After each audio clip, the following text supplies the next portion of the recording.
can't explain it to you. You just have to feel it. Well, I want to help you today to have a better answer than that. There's solid answers why we should believe in God. There's answers we can give to people like these on the video who don't really know what they believe, and they kind of feel like there's something out there. Maybe some of them think the physical world is all there is. There's great answers that we can give to people today, all right? I want to give you 4 solid reasons that for centuries people have relied on these. Not the only reasons, but great ones that you should believe in God. I also want to talk about some of the objections from people that are atheists that say, we don't believe in God. Here's why we don't believe. I want to expose some of those lies to you today. And I want to start off by, as we think about why people think a certain thing and how a group of people can believe something that sometimes isn't true, I want to bring you back to an old children's story. It's kind of a strange one, but it illustrates a point, okay? So we're going to get to the Bible, but let me start with a fairy tale today. 1837, this story was written called The Emperor Has No Clothes. Kind of a quirky one, but here's the idea. There's this emperor, this king, and he's very vain and always wants to be dressed in the greatest clothes so he'll impress people. And his tailors that are making his clothes just can't keep up with his demands. So finally they decide at one point, listen, we need to convince him that he's got this beautiful robe that he can't see because he just won't stop asking us to make something better and better. So finally they tell him, we have made this robe that has magical powers, but only the smart and wise and noble people can see it. The stupid and ignorant people will not be able to see this robe. And so they put the robe on him. There's nothing really there, but they tell him they're putting this robe on him. And then they say, wow, you look amazing, phenomenal. There's no king that has ever looked like you.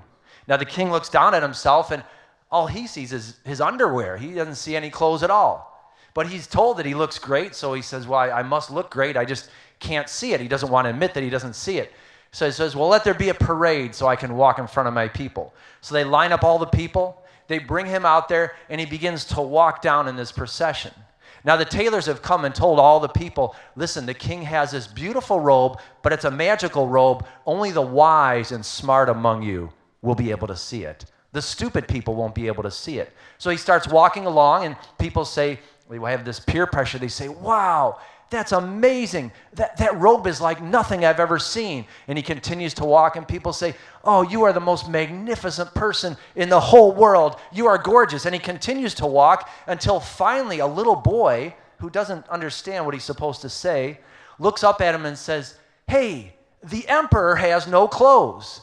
And his mother tries to grab him, but he runs down the line and tells everyone, look, everybody, the emperor has no clothes. And then the story ends. I always wonder what happened after that, right? Did the boy get in trouble? Did the tailors lose their job? I don't know. There's no part 2. Like today we make a sequel out of everything, right? Even a bad movie gets a sequel, but there's no The Emperor's New Clothes part 2. So it leaves us hanging. But it makes a crucial point. We're going to come back to this. Sometimes in society, there's something that a lot of people believe, and you feel like, well, all the smart people believe this. I have to go along with it. I don't want to look stupid and ignorant, so I'm just going to agree that, yeah, I guess that's true. So that story has stood the test of time. So let's start off today. We're going to get to these 4 reasons, but in honor of the Super Bowl today, we're going to call it offense and defense, okay? So offense and defense on this question. By the way, who says the Patriots are winning today? Okay? Don't clap. I didn't ask you to clap. Okay, just a prediction. Thank you. Who says the Rams are winning? Okay. We'll see. I'm guessing the Patriots. We'll see. If they don't win, we're going to cut this part out of the message when we put it online, okay? But that's my prediction. But in honor of that, let's think of it like offense and defense. So we'll start with defense. This objection that comes to us. And one of the main objections you'll sometimes hear nowadays is this. Well, I don't believe in God, and specifically, I don't believe in the Bible because I believe in science. And science is all about facts, and the Bible's about faith. So you can have your faith and your ideas, whatever you want to believe, but I'm into facts. You ever heard that?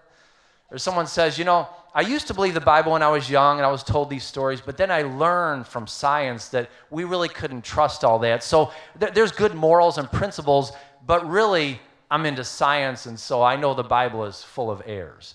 Or some people even take it further and say, Listen, as a society, as a whole world, people used to make up these myths and stories because they were trying to understand the world around them. But now we're enlightened. We've advanced, and we know we don't need those old folklores and fairy tales. We have science to explain the world to us.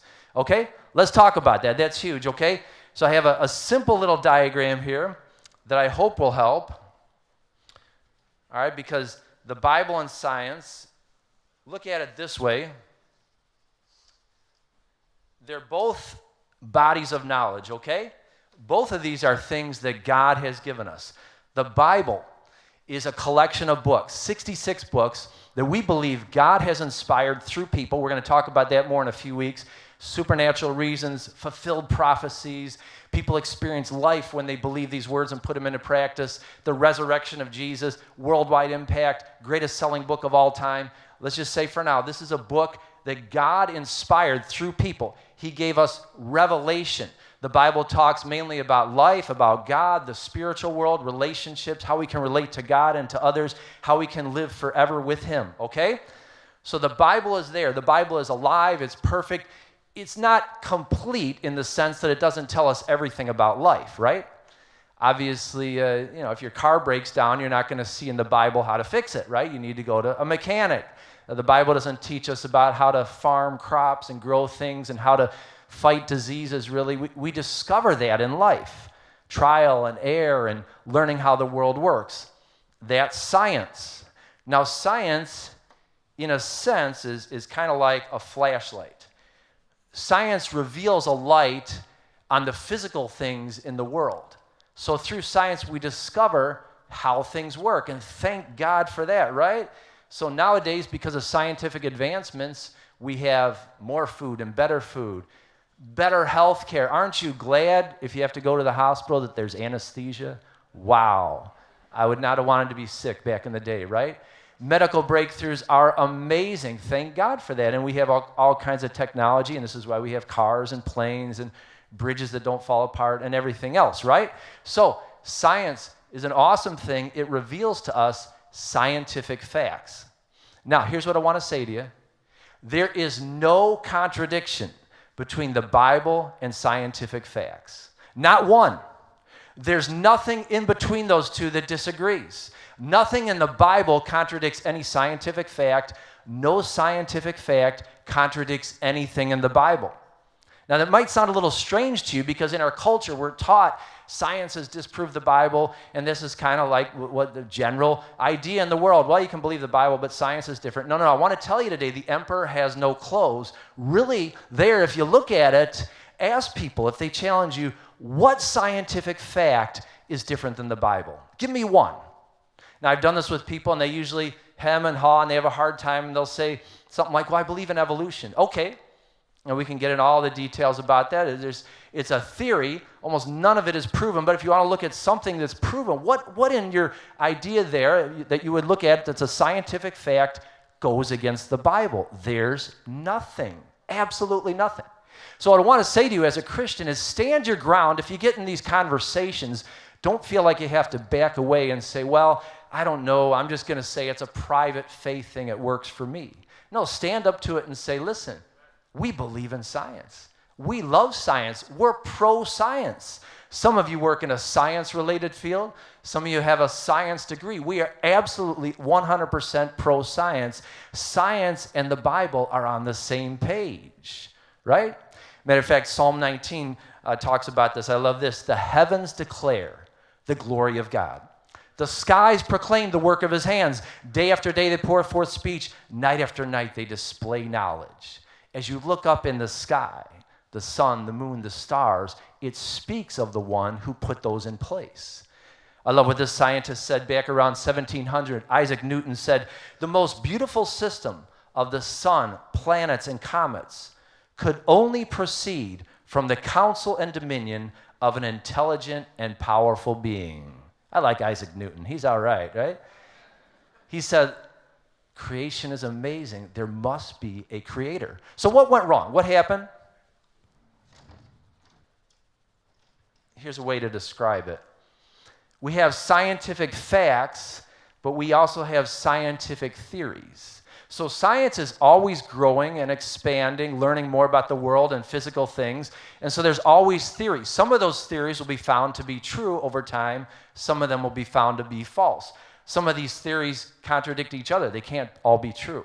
The problem is some of these theories contradict the Bible. There's scientific theories pushed by some people that are anti-spiritual. They don't want to believe in a spiritual world, so they push secularism, this worldview that there is only a physical world. Spiritual things are nonsense. They're made up. It's make-believe. All life is just atoms and molecules. That's all it is. We're a random collection of physical things that came together will cease to exist. There's no meaning, no deeper thing there. It's just physical. Listen, that's not true. That is a scientific theory, not a scientific fact.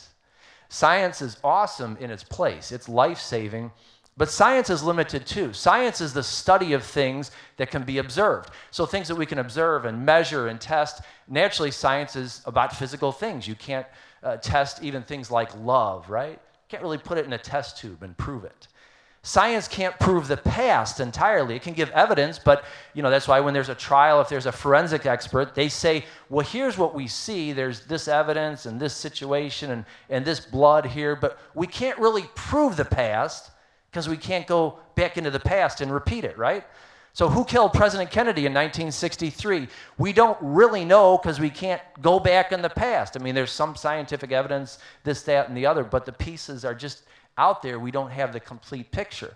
So science is limited about recent events and about events long ago, right?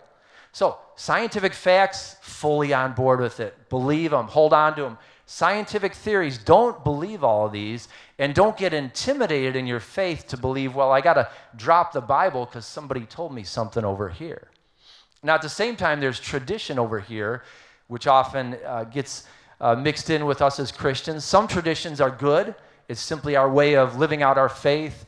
It's okay. Some traditions are neutral. It's just a cultural expression. Some actually are harmful. They go against the Bible, even if they're religious traditions. And some really are based on things that just aren't true. And so sometimes people look at Christians that believe certain traditions that are anti-science, and they'll say, you guys are ignorant, you're stupid. Well, no, we're not all that way. Maybe some of us are a little bit, but it's just when we believe tradition, this is why we always want to get back to the Bible. I'm going to die for what the Bible says, not for what a tradition says, okay? One more just to keep in mind. Down here is conspiracy theories, all right? They're not in the Bible. They're not scientific.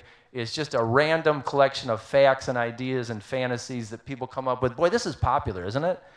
Even in the Bible days, you read in 1 and 2 Timothy, we're commanded, don't get into foolish arguments. Don't get into these vain discussions. So I want to say to you, please, as a Christian, I know you might love some of those things you see on the internet, but don't highlight that, because when you do that, you seem less credible, less realistic. Stick with the Bible for the things you really believe, all right? So hopefully that helps. The Bible and science, they get along. They're friends. One quick story about that. Years ago, it was believed, about 100 years ago, by most scientists that the universe had always existed. It was called the steady state theory. Universe always existed. It will always exist. It's never going anywhere. Albert Einstein started to look into this, and he teamed up with another scientist named Edwin Hubble. And there you have a picture of them. You may recognize the name Hubble from the famous Hubble telescope that NASA has used. You hear about it in the news sometimes. So Hubble got a telescope named after him. Einstein got a bagel shop named after him. Doesn't seem fair, does it? But that's the way it worked out. But they were amazing scientists, and what they brought out and then discovered through a whole bunch of things that I couldn't explain, but the essence of it is this, that the universe is expanding, it's losing energy, which means it started at a certain time and place. It wasn't always here. There was some major event that brought everything into being, all space and matter. Time was created. It started at some point, and that became known as the Big Bang Theory, right? And they also said the universe is losing energy. It's going to fade away. Massive scientific breakthrough. What does the Bible say?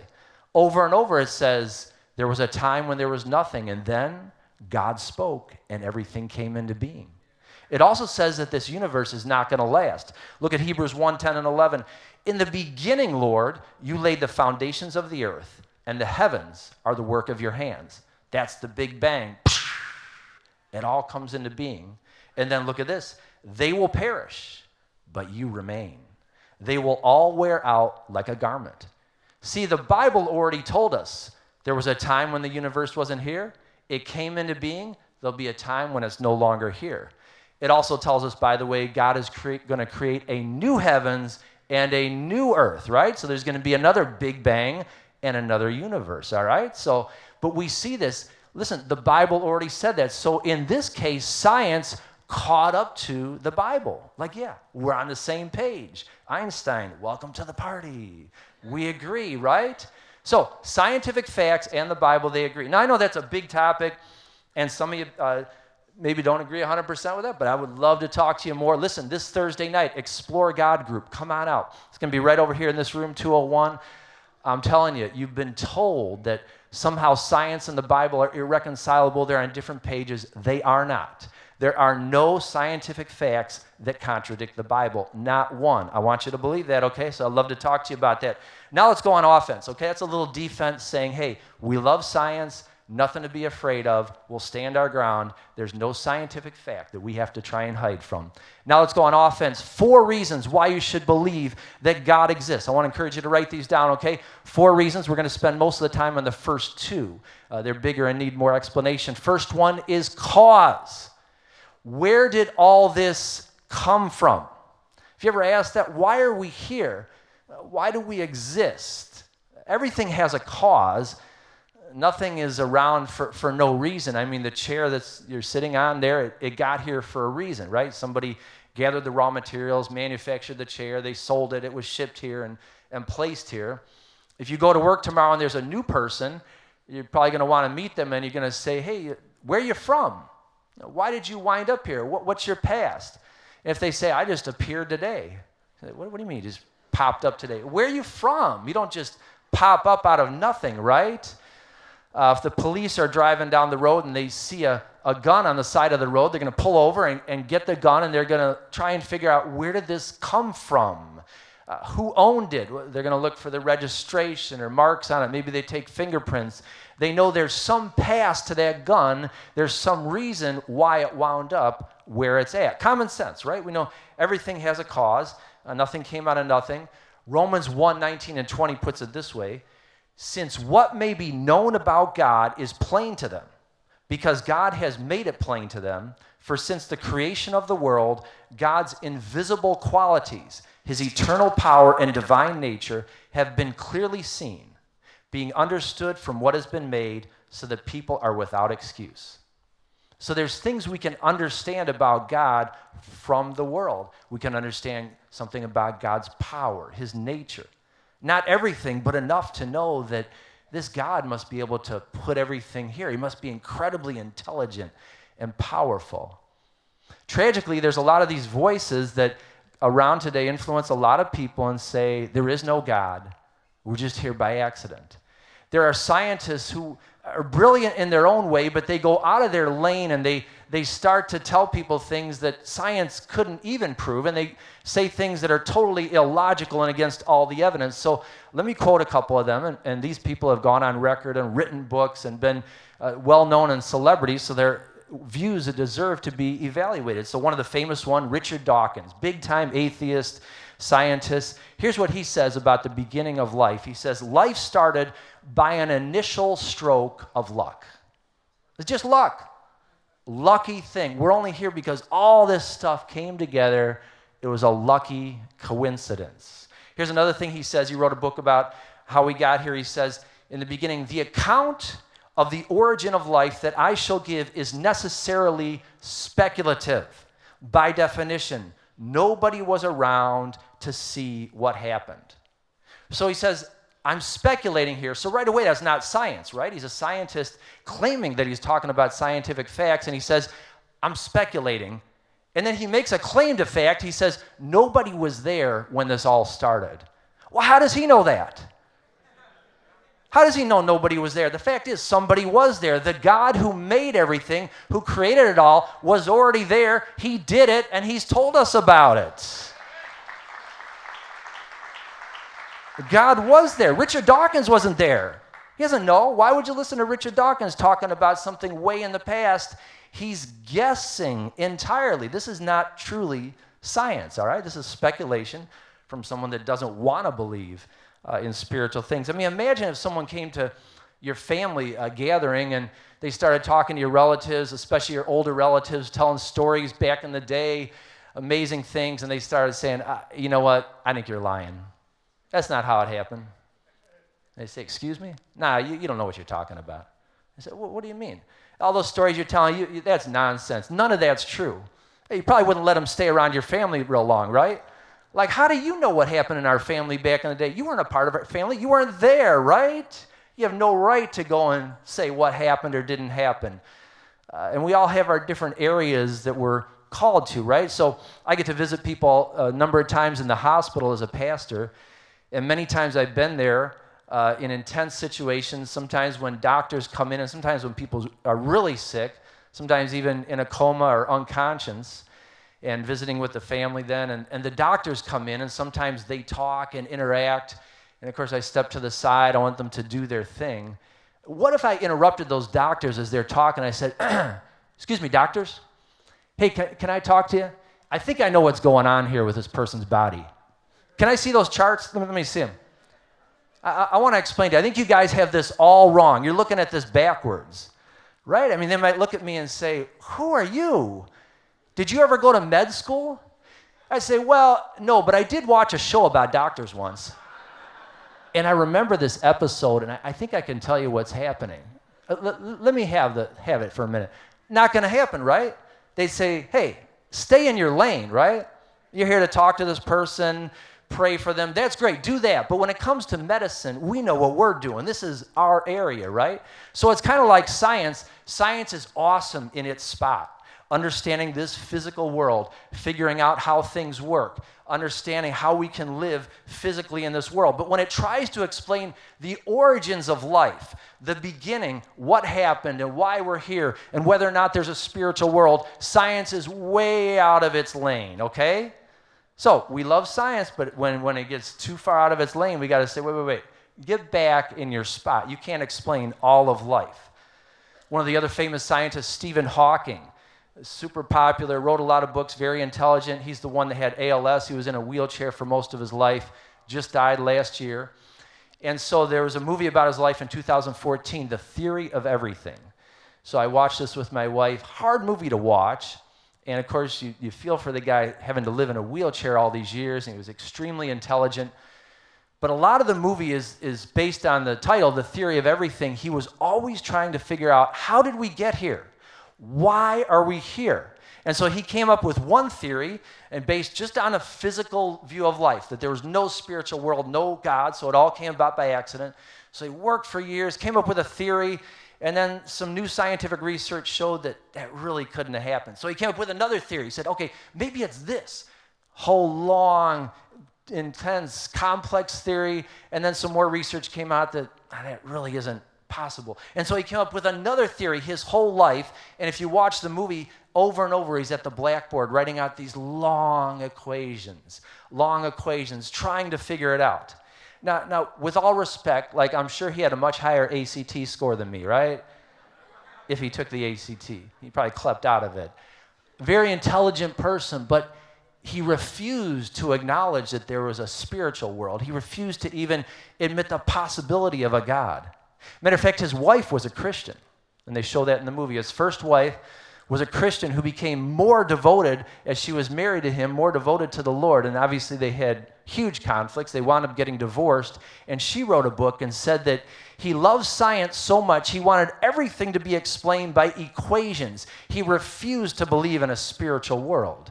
It seemed like he wanted to be the smartest person around, and it was too humbling to admit that there were limits to his knowledge and that there was a God out there that was full of knowledge that he couldn't have. And so his whole life, he tried to figure out how he could be here. Here's one quote that he says, and again, this is a very influential person. People believe this guy can explain the origin of life better than the Bible or anything else. Listen to what he says. Because there is a law such as gravity, the universe can and will create itself from nothing. Okay, so the universe just created itself out of nothing.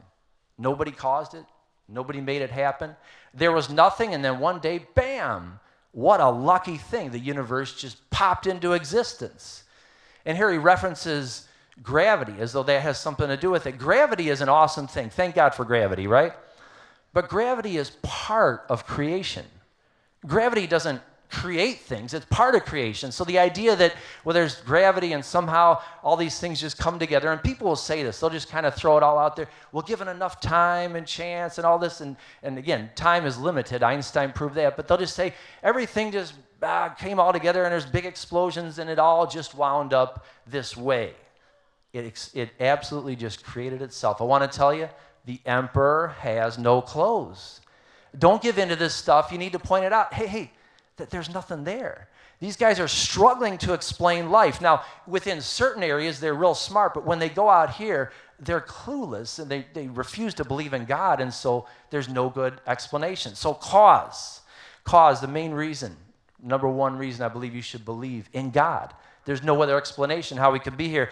I love what Isaac Newton said again. He said, gravity explains the motions of the planets, but it cannot explain who set the planets in motion.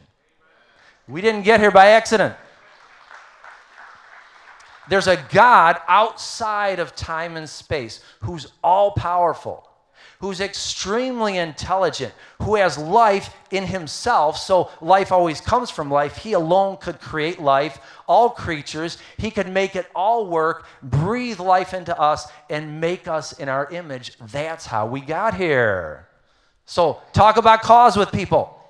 Answer the question, why are we here? Next thing I want you to look at, complexity. Okay, write this down. Cause is, where did we come from? Complexity, how did everything become so fine-tuned? Now again, if you already believe in God, it's important to grasp this so that you don't give weak answers to people. When they say, why do you believe? Don't say, well, it's just faith. No, it's not just faith. There's solid reasons that our faith holds on to. It's not just that I want to believe. It's that there's no other explanation why we could be here. There's also no other explanation why things are so incredibly complex. Now, we know things naturally become messy, right? It's easy to have a mess. As my wife will say to myself and the kids sometimes, the laundry doesn't do itself, right? The dishes don't wash themselves. The house doesn't clean itself, right? Somebody has to get it done, right? We used to live in West Lawn, and there was... it was by 65th and Kedvale. And I always remember we rented this house, really liked it. But in the summertime, we would, as I was turning off of Pulaski going there was this one house we would drive by. And there was a big corner lot, and the lawn was immaculate. I mean, the grass was this dark green. It was just beautiful, and everything was in great shape, and the flowers and the bushes. And my wife would look at that yard, and then she'd say, our yard is so messy. It just needs so much work. Can't you do something more in our yard? And I'd always say, well, I do what I can, and that's overrated. That yard's not really that good. But it would always get her discouraged.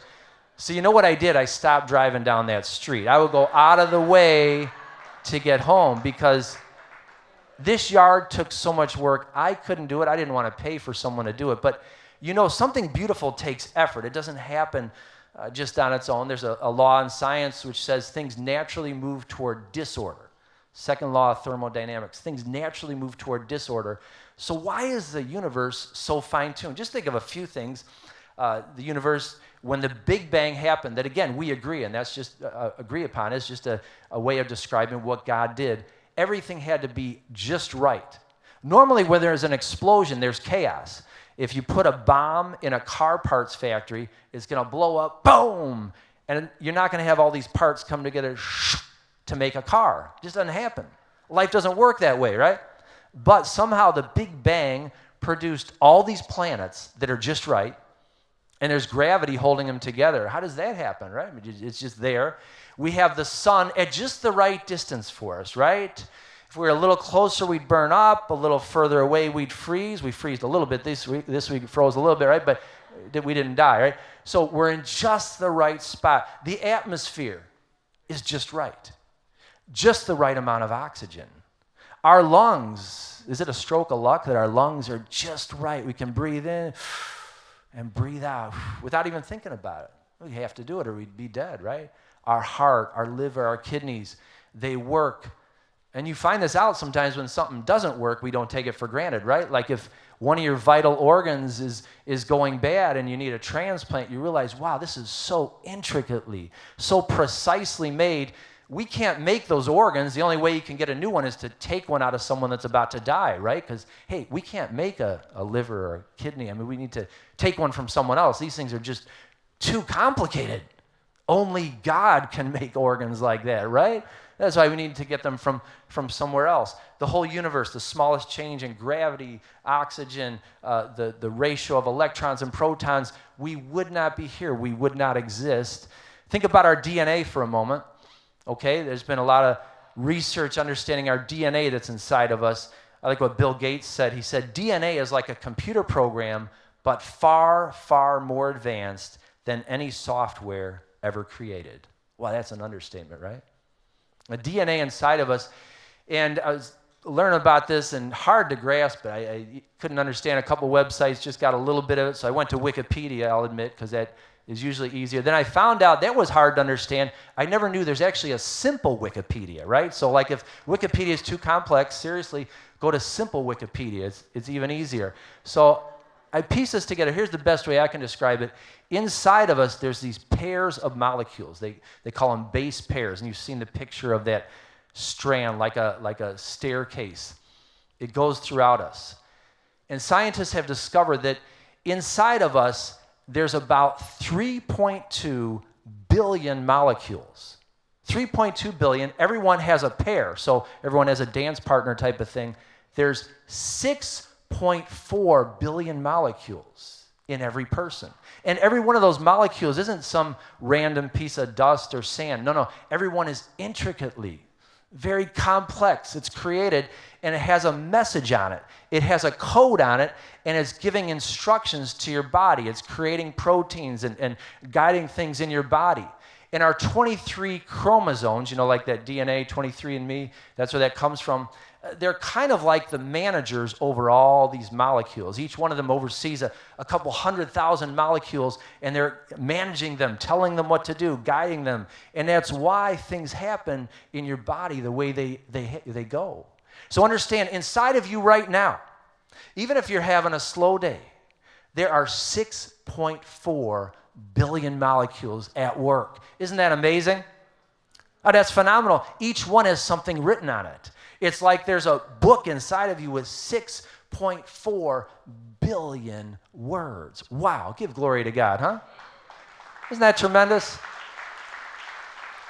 So complexity, again, science actually points us to the Creator. When I read things like that, I don't say, well, maybe we came from nothing and by accident. No, I go, wow. I think of like Psalm 139. This is what it says. I praise you because I am fearfully and wonderfully made. Your works are wonderful. I know that full well. Only God could do that, right?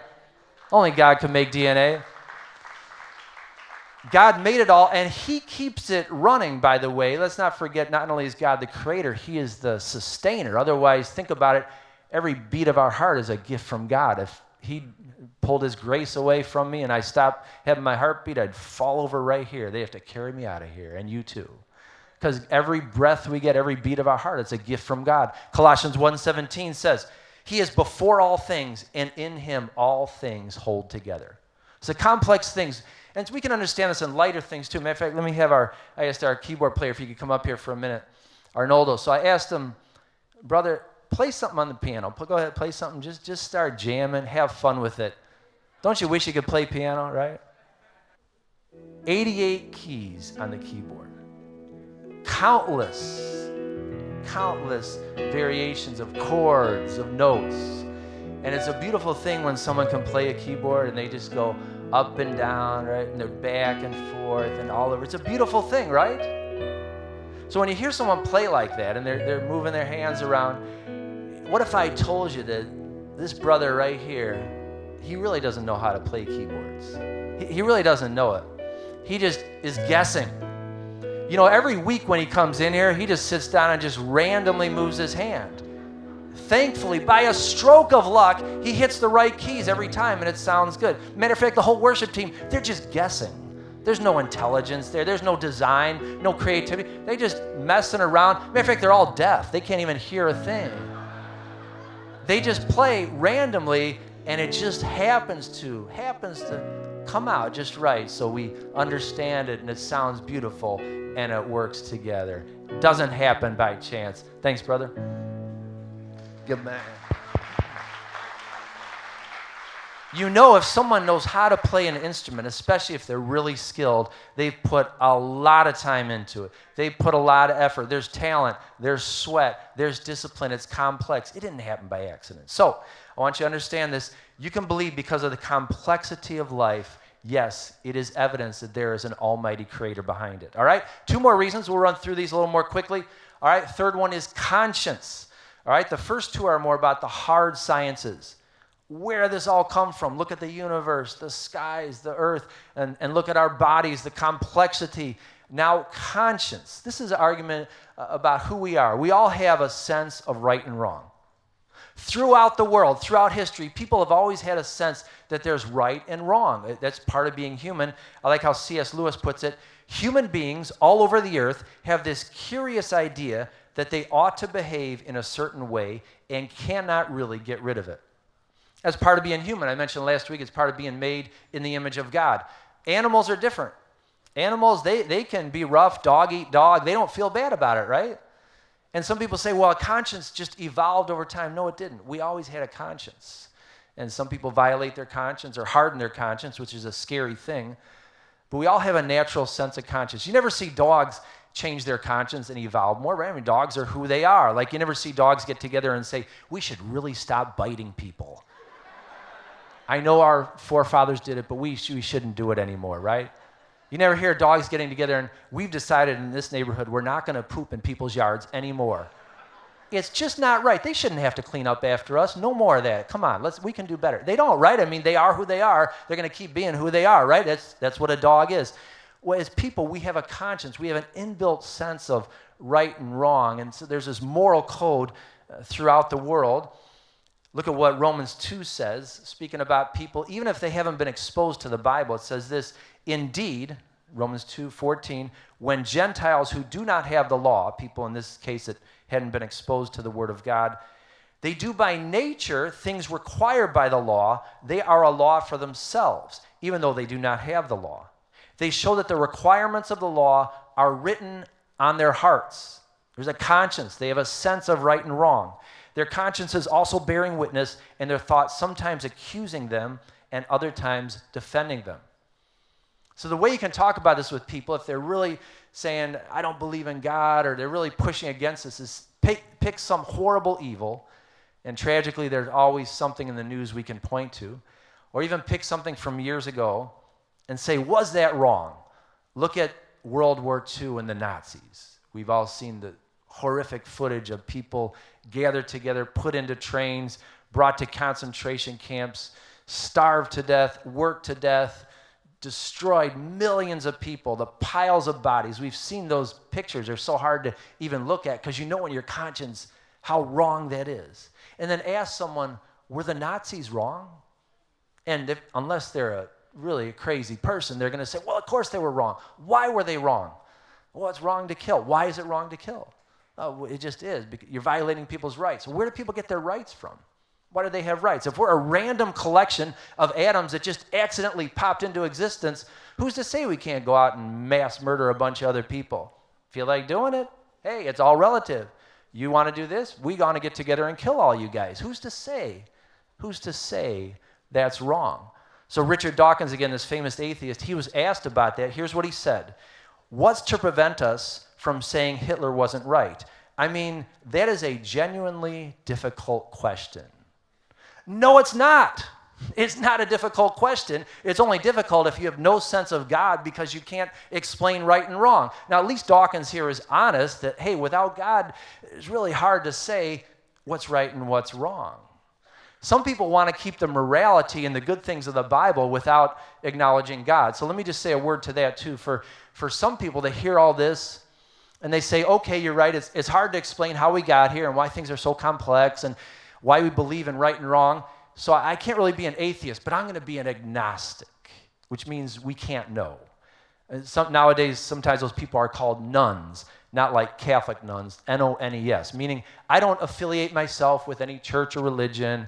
I don't care in a lot of cases. I'm just totally separate. I have no strong beliefs. So you guys believe whatever you want. I'm going to live my life the best way I can.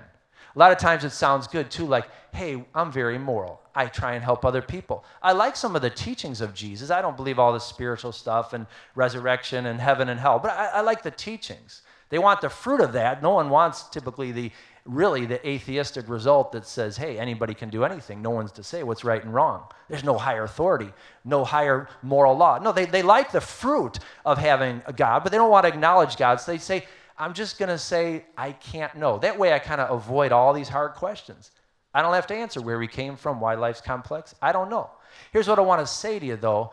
Listen, you can say I'm not going to affiliate, I'm not going to line up, I'm not going to call myself anything. You have a soul. You cannot opt out of having a soul. I talk to some people, they just want to say life's just physical. I'll do the best I can, and I'll just deal with my body and the physical world. Well, you have a body. You experience your body. You also have a soul. Like it or not, God gave you a soul which is eternal. It's going to exist forever. When your body ceases to exist, your soul will still be around. You can't opt out of that and say, God, I'm going to just choose not to have an eternity. I don't want a soul. It's not an option. And if you choose to think that way, you're wasting your life. You're wasting your one opportunity to connect with God, to have life in your soul, to be prepared for the life beyond this life. It's not a safe place to be an agnostic. It's a very foolish place. You're putting your head in the sand like an ostrich, but the storm is going to come, and someday you're going to give an account to this God. So make a choice. Look at the evidence. Choose to believe in God. It's not a safe place. And so we say that not with any arrogance. Some people say, you guys think you know all this. No, we say that as messengers, humbly, out of love, saying, don't waste your life. Don't forget to realize or don't misunderstand. You have a soul. Jesus said, what does it profit someone to gain the whole world and yet lose their soul? Final thing I want you to see is change. Final reason you should believe in God, because of changed lives. Let me read just one scripture to you. 2 Corinthians 3 says, you yourselves, speaking to the people in this church, are our letter, written on our hearts, known and read by everyone. You show that you are a letter from Christ, the result of our ministry, written not with ink, but with the Spirit of the living God, not on tablets of stone, but on tablets of human hearts. As Pastor Mark said before, you are the only Bible some people will read. Your life is a book. Let your life, if you're a believer in Christ, let your life talk about Jesus, because God is writing on your heart. It says it right there. He's writing on your heart. Listen, God has, in a sense, written 3 books, you could say. The Bible is one collection of books. God wrote the Bible. He also wrote science, right? As we look at this as a body of knowledge, you could say it's, in a sense, it's a book that God has written, and we should read that book. And he's also written changed lives. You could say science, scripture, and stories. Let people read your life, all right? Open it up. Let people see what God has done. Give a little bit of your testimony. Tell people what it's all about. He's writing in your life. Don't hide it from people. Don't keep it private and say, well, it's just a matter of faith. No, be bold about it. Be unashamed. Say, I want to let you know what the creator of everything has done in my life.